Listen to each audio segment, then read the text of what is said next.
Hello my fellow gaming tinkers. I returned to you with a video that is more about a question, as stated in the title of do these tanks suck? Do you hate these tanks? Because I was watching the recent Petty 360 video concerning he's getting ahead of the curve, already done it, but addressing Tank on Track series.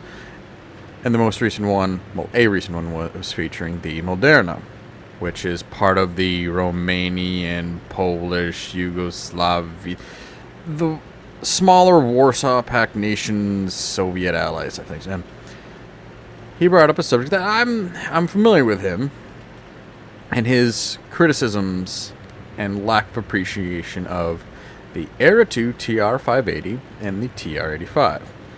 His criticisms of the TR-85 M1 are completely justified and understandable, but that tank will not be featured. And I, since the inception of these tanks a few years ago, have had a great relation with them. But time and updates have changed things. And as part of I wouldn't say I was frustrated with Petty 360's videos, but I always feel he's a little too harsh on these tanks. So I decided to kind of make a somewhat rebuttal. It's not truly that, because his criticisms are ultimately justified. But for starters, you have to, well, I have to take a shot at Petty 360.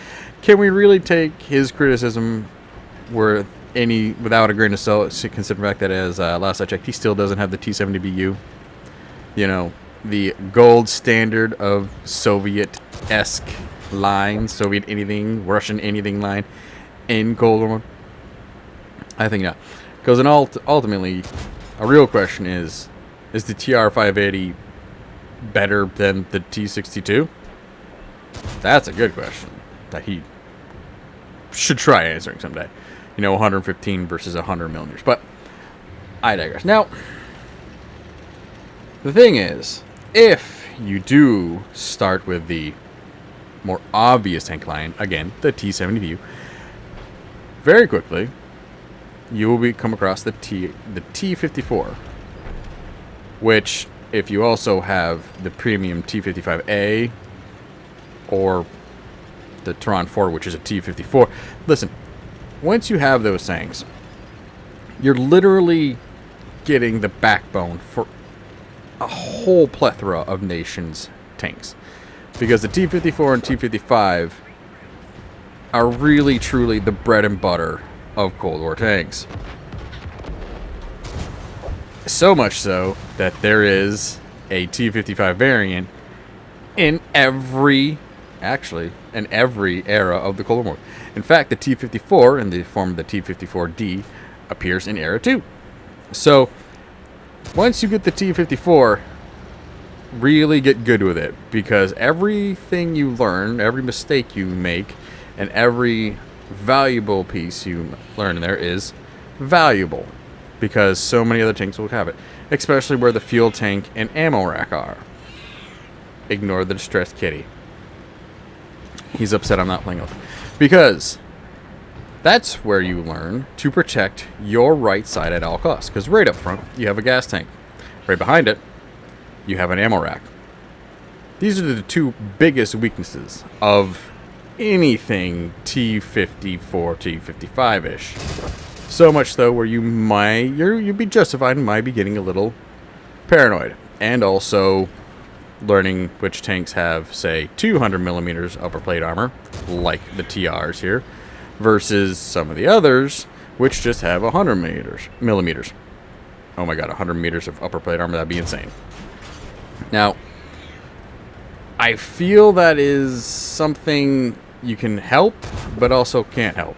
Especially when you play Cold War enough, you kind of start learning where the easy ammo racks are.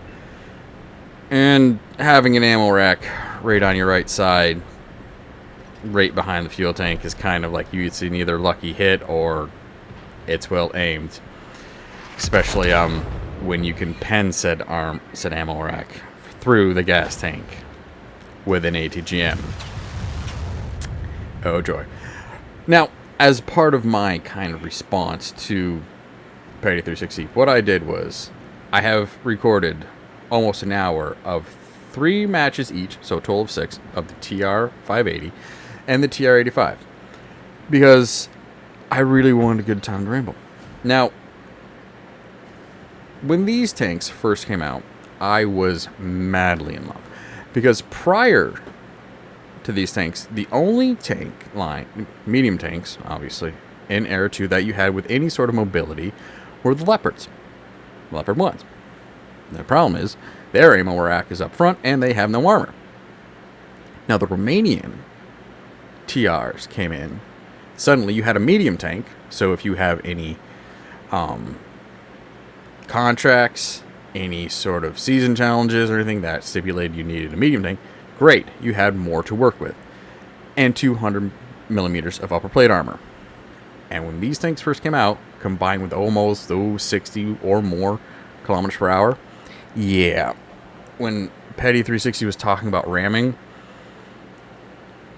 in his most recent video, oh, so many memories of the early days.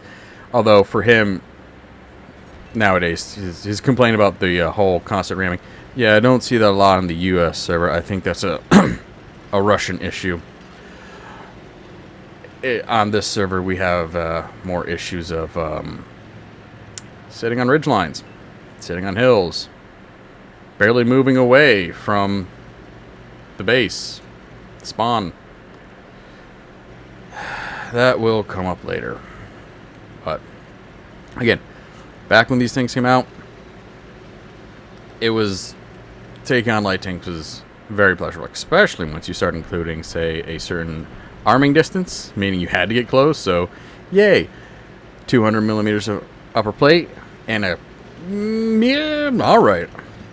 And you do have an alright turret, so you can, once you learn how to angle, something they never really tell you about the Tiger line is that you need to angle.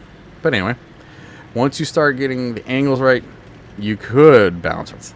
Nowadays, yes, there's more ATGMs. That's not the huge concern for me, though, ultimately. It's now that Era 2 has so many more heavy tanks. And not just any regular heavy tanks, high alpha heavy tanks. Those are what can really catch a tank out like this, especially from the sides. And yeah, the Romanians be thinking, yeah, we need a bigger engine, so we'll make the hull longer, which can be kind of hard, especially once you get to the TR-85 and stuff. It's, yeah, BZT-70, Shred, foot cruisers, stuff like that. Those can really take a major chunk out of you now. Again, with updates, ammo, or your reload isn't quite as fast as it once was. Definitely once you, back in the days when it was like a good, I think I had like 6.3 as part of the standard before using, you know, the ration stuff. That was nice. Again, oh, it's been so long, I guess. The memories, how they fade. Definitely not so much an aggressive playstyle anymore. It's definitely it has been more relegated to the support role. Again, with the increase in heavy tanks, this very line sees an extra T-72M introduced as part of a tech tree. So now you're having the appeal of the TR-580 and the TR-85 certainly has worn off, especially as what was great was the 100 millimeters had really good accuracy for Soviet-esque tanks, but with not so much derp. Now, though, certain accuracy nerfs across the board certainly made these tanks feel a little bit less. They don't inspire confidence. It's one of those things of like, the derpier you are, the more likely you are to have to get up close and brawl. And at one point that was okay, but now these tanks aren't as nimble as they once were. Well, the TR-85 never... It never had the mobility that I found the TR-580 with the engine upgrade had. I still prefer the not a spoiler, but I do prefer the TR-580 over the TR-85. Even now, though, yes, the boom snout can be a bit is more derpy on the 580, but the 85, it's just more cumbersome. I think they tried either doing something internally. It doesn't really have much more armor per se, but it's just I don't go ramming in these tanks anymore. That was so much fun way back in the day when these tanks first came out. But it is, again, one of those things. If you start off in this tank line and not with the Soviet, like the T-72, if getting that T-54 up front as quickly as possible and learning that playstyle, you either learn to work with the strengths or you don't. Or you just kind of go, I don't like Soviet tanks. Now, there was, of course, now there's been two premium tanks that kind of certainly supersede the TR-580 and the 85. Not just in the fact that they both have 105mm boom snouts, but they have the same 200mm upper plates, but because they are a bit more modern-ish and have better engines in them. The Pharaoh's Fury and the Ramses II, which is the unskinned version of the Pharaoh's Fury, which is a Halloween tank. Keep an eye on that for the future. Again, so you trade better pen and higher alpha with more speed for a tank that just feels possibly a little, again, ATGM right through the front. That lower plate can be cheese, man. Maybe through our plate, I don't know, but again, if you don't think about that right side, you get put down. But where was I? Yeah, Ramses 2, Pharaoh's Fury. Yeah,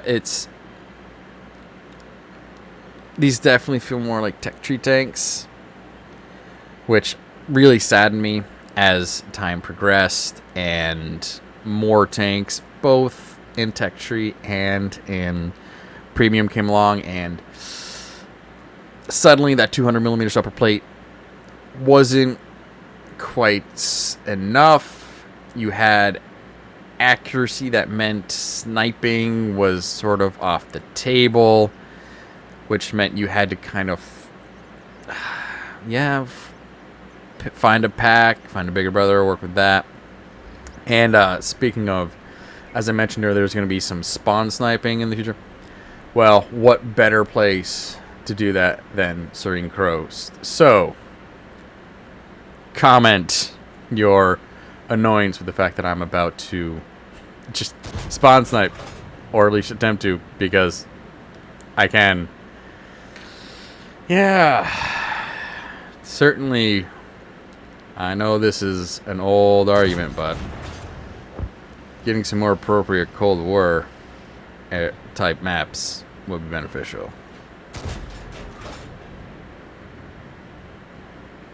And that's where I can't fully disagree with Petty's video, because the shine on the 580 has definitely worn off, or I should say been updated off, because again, as more tanks came along, these tanks kind of suddenly like, well, alright, you have a better upper plate armor than the Leopards, but concealment changes, view range changes, boom snout handling changes. It's all kind of worked against these two tanks. So you have to be a little less bold. But if you have your experience and you know who you're up against, you can kind of play aggressively, but again, it's not so much where, okay, we're at the halfway point of the match. I've saved up my health points. You'll have the upper hand in these things. Again, not so much. That's why I think one of the things is, like with the T-54D and like M55S, you start seeing side armor really put on. And that's obviously where these two tanks... Well, I'll stick to Air 2, TR-85M. One slightly different kettle of fish, but you could easily transpose a lot of the issues from these things to them. But I still feel, yeah, you could easily say these are mid-tier. I don't feel that. I could be biased. Obviously, as I was playing these, I was like, yep, some equipment. Obviously, I don't have a fully trained crew, but it was definitely one of those, okay, maybe I should be thinking more about crew safety, focusing more on the armor that was there but now was really just hanging on. So that's where it's like, okay, I don't agree with Petty fully, but I do see where it's coming. So I'm like, all right, let's put it to the audience. What do you think of these Romanian Era 2 tanks?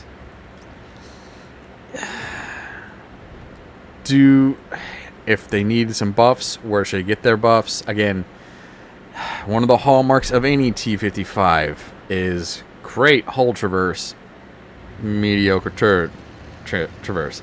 That's why I was like, putting on any sort of speed boost, you have to be careful, because suddenly your hull is just whipping around, going where you need to be, and your turret's still pointing in the other direction.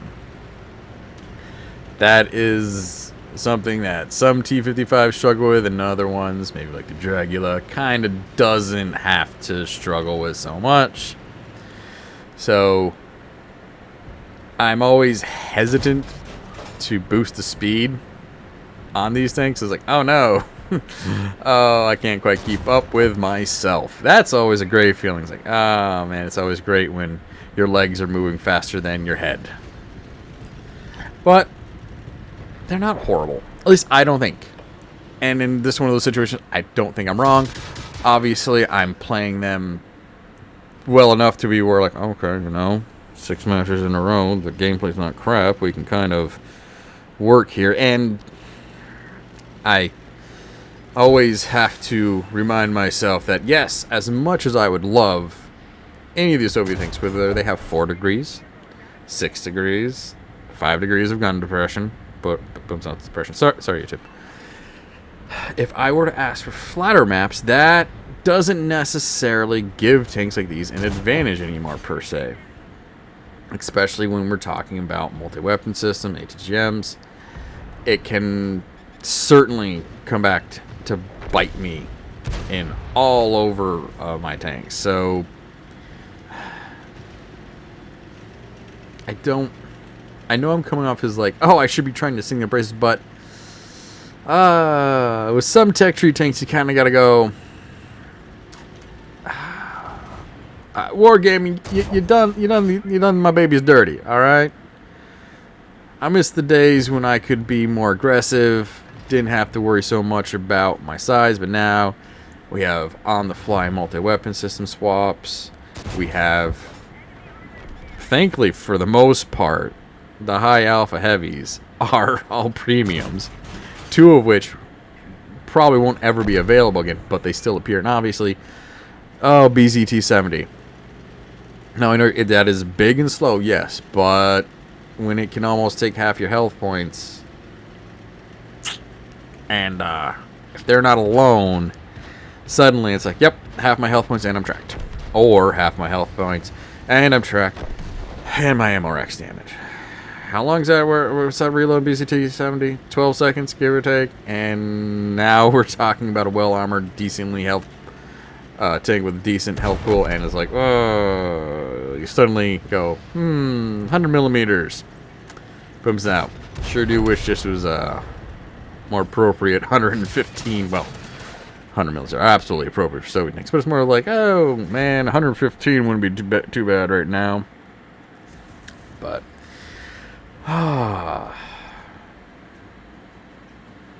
so that's a TR-580. Smaller, and once you get the, oh my god, prior to the engine upgrade, this tank, the slug. No, it was a snail. There was armor, but it was also slow. Oh my goodness. And I do realize now, especially once we brought in the other, like the Polish, especially like the Merida, that sort of does beg the question of what's the point of the TR-85. Well, its placement is a bit wonky because it comes before the T-72M, but I think it's just more of the technical upgrades it received that put it ahead, and the time those upgrades were put in place. So now that we have that in the tech tree, and it can be, it's one of those things like, oh, maybe, because that's the upper plate still has 100 millimeters, and then maybe 30 millimeters of extra plate armor. About 130 millimeters or 150 millimeters of armor is not 200 millimeters armor, which the TR-580 and 85 does have. And as I've rambled long enough, I finally made the TR-85 videos. And here's a little tip. If you have a tank that is prone to being ammo racked, you really you should have it on every one of your tanks, but it's the missile detection system, which really kind of helped me out there. Except if you're coming up against the ADAS, because an ATGM traveling at 1,000 meters per second is really fast. Thankfully, Aero 2 doesn't have to deal with that. Fortunately, the TR-85M1 does have to deal with that. So, yeah, be advised for the future. Now, I remember this match because, hey, look, I'm set on fire. Yeah, ATGMs, ain't they fun? So, this was a match on Corellia that I honestly thought about because I am so paranoid, concerned. I'm not paranoid, I'm concerned about my fuel and ammo rack, although, as you just saw where I took that ATGM, doesn't necessarily matter, about going up the, down the A line. Now, keep everything on my left side. But I also know that playing that route can be costly for my team in general. So, I decided to push and actually made it up the hill. That doesn't always happen. And because of the opposing team placement, I guess, I may have gotten semi-lucky with the matchmaking. Obviously, these aren't all victories, but if you can break 500 damage and you survive more than the first 30 seconds of the match, hey, sometimes you gotta, that's what you get. It's not a crap sandwich, it's just a plate with nothing on it, which, at least you get a plate. But I was able to actually make it up the hill and take up actually do a bit of sniping, which with the TR-85, I still prefer the TR-580 over it because, yes, the 85 does have, the tolerances are, tolerance gets tighter.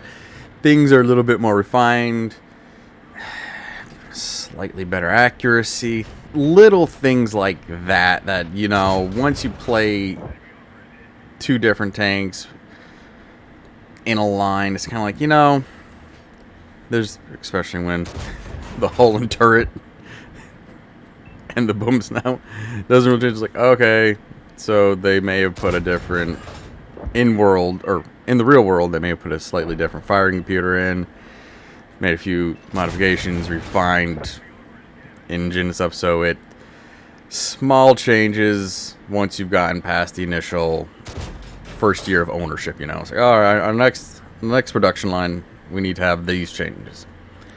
But yeah, this does also kind of reinforce the whole like obviously my mentality of sticking with the pack. Certainly the 85 does not inspire me with this much confidence of 580, but then again, the confidence I had in these things has dropped.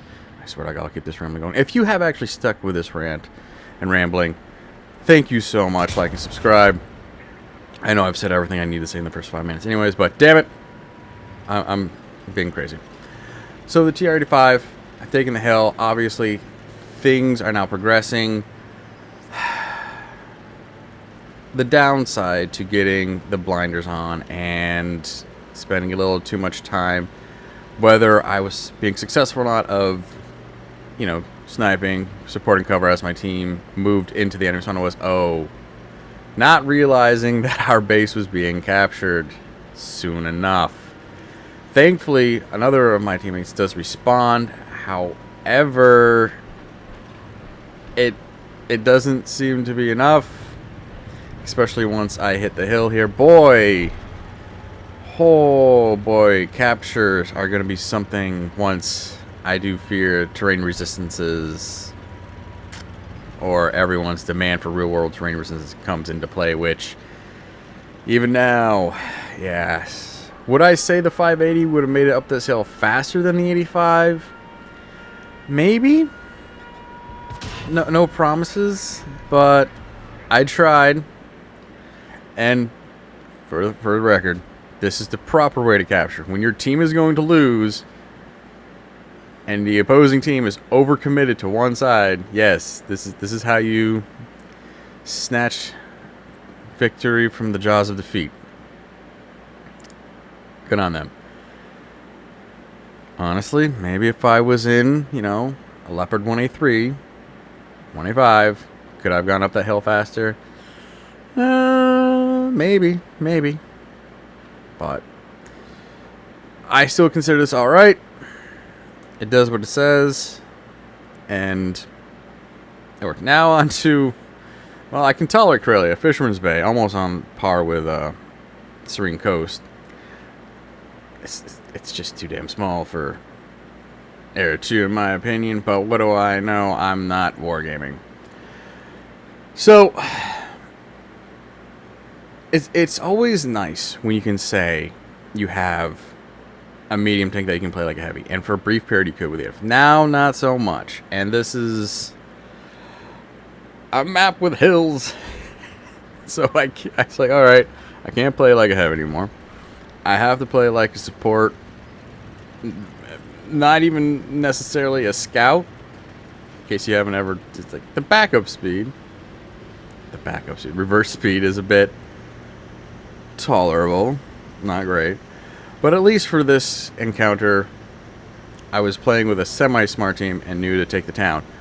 I was going to go to the town anyways because, again, I don't really have the gun depression to go over hills, and the rest of that little strip, the main strip, I don't know what to call it, the center there is just kind of a hill with some coverage, but also when one part of you is covered, because that's semi-designed well for a PvP type game, another part of you is exposed. So I don't really want to go there. I would definitely want to flank. Thankfully, weirdly enough, I was able to do that. It's like, aha! Normally, I would be on the team that does everything wrong, but here I'm like, oh, I'm on the team doing everything right, and the opposing team is kind of scattering. Everyone loves to find that sniper hill at A1 for whatever reason. They like that corner. I get it. There's a lot of people who will sit there and snipe, but apparently my team likes to be a little more focused and also avoid known areas. So moving up, have not properly engaged anything. That's annoying. But hey, where there's smoke, there is a tank that could be there. But also, I was like, alright, as you can see, protecting my right side, and I'm also going for the lowest point on the train. Again, I haven't said this enough.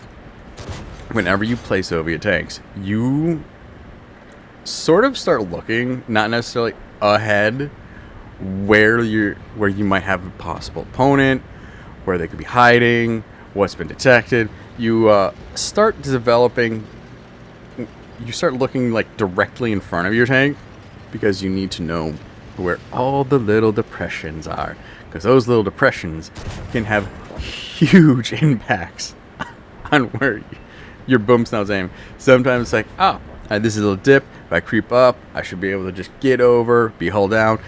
Nope, I'm actually pointing to the sky. Great.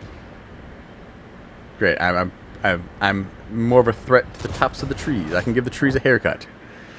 Yes, I'm not a tanker, I'm an arborist. That is always a big frustration, and so now I have to play the waiting game, which is always a frustrating thing to do, but stick with the team, support the team, watch your team going, oh god, no, the opposing team is now heading to our base. And I was like, I refuse to have another capture situation here. But also, when you're that far away from your base and their enemy is still quite prolific, you kind of have to go, well, am I going to make it there, or am I going to be intercepted? And obviously, there's a big Blitz fence right there. Dang it! Hit that turret. Like I said, little hills, little imperfections that cause you to just ever so slightly be higher. Suddenly goes like, I was aimed in, but then oops, I came to rest on a pebble. So now I'm up high. So now my boom's out just a stitch too high. And 100 millimeters doesn't quite have over 400 millimeters of penetration on them. Boo. I was lamenting the increase of high alpha heavies, but also I do have to I was reminded here that yes, the baby Abrams that are now, well, there's only 2 of them, so it's not a huge deal, but they will be premium tanks that will be brought up more and more often for sales. Earnable, maybe, I don't know, but yes, there was like, yes, heavy tanks that aren't T-72s, because previously there's only a few T-72s, and not everyone liked them because, oh, dang, that gun pressure. But now, here come the Americans. Here comes my teammate with saving my bacon, which I greatly appreciated, and I'll let them know. But as you can see, I was maneuverable almost enough to get behind the XM, so their engine deck kept their boom stump pointed up and above me, but I was also dealing with being on the side of a hill, so that kind of, if we were on the flats, my maneuverability would have been better, and I could have worked a lot easier with that. Just spent a little more time hurting the XM and not being hurt by the XM, but sometimes the other player's lucky, sometimes the other player's smart enough to know how to use the land to their advantage. And without my teammate, yeah, my sight armor would have been my undoing and given the kill to the XM and not their teammate. But I tried, and again, it's always nerve-wracking taking the certain routes with these tanks. You're like, the enemy's on my right side. Everything I want to protect is on my right side. So, the nostalgia feels I have back in the day for those brief moments, isn't it? Some tank lines come on like, well, this is, you can wait on these, and then others like, oh yes, get it now. Well, it's still great, and I'm not saying these guys, I just didn't get nerfed. This was just, these are 580 and 85 are going to be interesting to see how they are used in Era 2. Because Era 2, despite the increase of just heavies in general, whether it's a premium or texture, it's still the land of the mediums. I'll say the land of mediums, but the caveat obviously is pick a German light tank. You know, that sort of can be problematic. I speak of AT gym capable vehicles, and there's the RDF LT. That could be a somewhat of a problem if it were played more. Don't see them a lot. Although, with solid tech tree light tanks, like the Glitzpanzer, the Martyrs. Hey, I know not everyone's a big fan of the BMP-1, but it can work. It's no BMP-2, but it can work. So, and I know, once again, I'm taking a hill here, but I do know that at some point there is a potential for an enemy tank to be there. Oh, it's a VADS. Why on earth? See, this is... The VADS took that position there solely on the purpose of knowing their rounds are not... They might track a tank, but they're not really going to do much for damage-wise. But bleed damage is my only thought as why a VADS would take a position there, because it's so far away. That if you're going to snipe, you need to pick something other than VADS. But there was a target there, a predictable spot. Now I've got a Chieftain 120. And they're kind of giving me... They're giving me that little... They're just peeking out that ammo rack. I'm like, alright, give that ammo rack or let's track. And then come back over here. Yep, they're still there. Oh, they're moving down. Right. Yay. It's so nice for them to just... I think they're trying to sand off some of the dirt and stuff off my armor. But yeah, there's something else there. And it's no VADS. What is it? Oh, who's interested in having night vision brought into Cold War mode? My go others. Oh, look. It's my German cousin. Yeah, well, it's a T-54. It'll be the German cousin with a decent amount of armor to where I was like, yeah, if they're down there behind something, let's not play peekaboo with a tank with solid turret armor and frontal armor. It's like, you know what? And again, I would be shooting down on them, but I also realized I don't have great gun depression, so the more of my tank I expose, and these tanks aren't small, or they're not huge, but they're not small either, the more of a target I am. And this is a spot where, if you're not careful, you're a decent target. Don't know if I upset my teammate there, or if they were trying to shoot across the map and I just got in the way. But, look, an AMX. Multi-weapons. Soft lower plate. Please don't look at me. So as you can see there, those reloads. Now that the 100mm boom stouts are just on that threshold of being closer to 7-second reloads, it really is kind of frustrating, because you start having those moments. Oh, I realize I'm getting the TR-85 M1 where the reload is pretty dang sweet. I think mine's just that, maybe like slightly less than 5 seconds, about 5 seconds. So, and that's not with all. I don't even think I have rations on that, but I'm thinking about running. Again, I came back to play these things and was, yes, my old playstyle, my old train of thought, not quite workable here with tanks after so many, again, camo changes. I think that's why I have the 580 has camo down. Before, these had a pretty decent camo rating. Now, I guess it's more of a realistic camo rating. Accuracy reload nerfs, again, across the board, so definitely they're not my favorite tanks anymore, because they've been knocked down definitely into that mid-range. And I want to know, is that the same for... Do you also feel that way? Do you think, if you've played these things, if you haven't, alright, interesting what your thoughts would be. But if you have played them, it's like, alright, especially if you played when they first came out, what do you consider them now? Were they always? Nope. Played them good enough to be in the middle of all the others and just lost in the sea of medium tanks.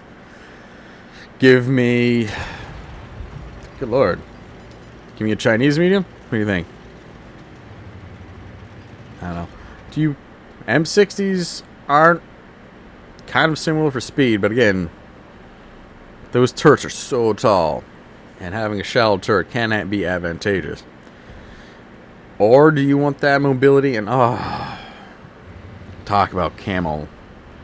Man, the Leo 1s used to have such great camo ratings. They were truly sniper tanks. Now, yeah, you snipe with them, but your camo rating is nowhere near what it once was, and that hurts me even, quite possibly even more than it does on the 580, 85. Oh man, I was getting my camo down way back in the day on my 1A5. That thing was almost a ghost. And then they changed the camos, and now it's like, oh, well, I'm no longer a stealthy boy. I can just be a kind of sneaky boy. So, and here I am still sitting on the hill, doing absolutely everything I can to no longer charge in, relying on my team more. Because, oh yeah, T-55s, any sort, view range, not the best. And then you combine that with your meat... I guess it'd be polite to call it mediocre, but your kind of garbage camo.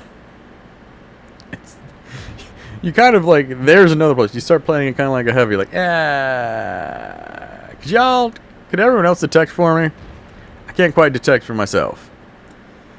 And now that I'm actually working on the Leclerc line and playing the AMX, it's like, yes. Having any sort of gap between view range and detection range is nice. Not having any makes me really glad I have the ATGM warning system on, to where I was like, oh, make some minor evasive maneuvers and actually use the terrain to my hopeful advantage. Thankfully, that ATGM person piloting it was not able to adapt to my changes. I'm gonna say that was all skill. Again, once you start learning the terrains or how to quickly read terrain, these tanks, you can play them better. I won't say you're going to love them, because you're going to look at some terrain and be like, I am screwed. This will not work. This whole map is not my map. Which, for a medium tank, that does hurt, because medium tanks can have what you sacrifice in firepower and armor, you have in versatility. And that's where these Romanian mediums do kind of suffer. And once you start having other nations' T-55s come in and see where they focused on and what they wanted to improve, it's like, yes. Upgrades on a budget is the best way to put what the 580 and the 85 are. Oh, 85 M1. It's nothing like trying to build an army right after some significant corruption has just drained your government of funding. Oh, that poor thing. How are we going to improve this thing? We'll put a little bit of armor on the turret. Yeah. Such a fun tank, but... Alright. If you stuck with me, thank you so much. I will end the rambling. I will end the ranting. I know I've repeated myself many times, but I'm just... This is how you play T-55s in general, alright? Just comment down below. Do you completely agree with Petty 360, or do you think he's just being too critical? Am I being too soft? Am I being too biased? Comment down below. I hope you keep your tracks on the ground. RNG's in your favor. I'll catch you in the next one, whenever that is. School's starting soon, so maybe I'll have more time to play tanks. But anyway, catch you next one. Goodbye.